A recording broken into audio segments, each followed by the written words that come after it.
Joining us tonight, a former Appleton police officer is facing charges today, accused of forging a court order in a drug case. The department is calling the allegations a shock. In addition to forgery, former Sergeant Jeremy Haney also faces charges of misconduct in office and obstructing an officer. He resigned last month. Jason Zimmerman has been reviewing court documents today. He's live in Appleton with a first alert update. Jason. This investigation started June 28th with Haney allegedly forging documents tied to a drug conspiracy case. He was working with the Lake Winnebago Meg Unit.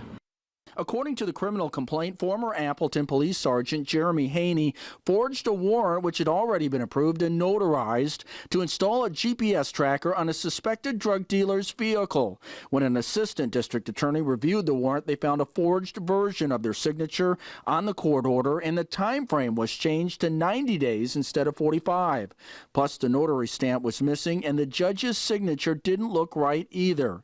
Haney initially said he had no idea how the document was changed, but eventually admitted he lost the original warrant. He said he panicked, and instead of going to the assistant DA to ask for a new one, he made one up. Obviously, when we heard this news, we were shocked that this was happening, and we acted very quickly. Appleton Police say they're doing everything possible to cooperate with the investigation being handled by the Brown County Sheriff's Department, but the focus will also be on repairing public trust. Our relationship with our community is something that we've always taken so seriously. So we understand with something like this, we're going to have a lot of work ahead of us to continue to build those relationships. And, for the rest of our officers that are here, having them understand that this was one officer's decision, and we have plenty of wonderful people doing some great work here in Appleton. The forgery charge is a felony. Haney will make his initial appearance in court on September 19th.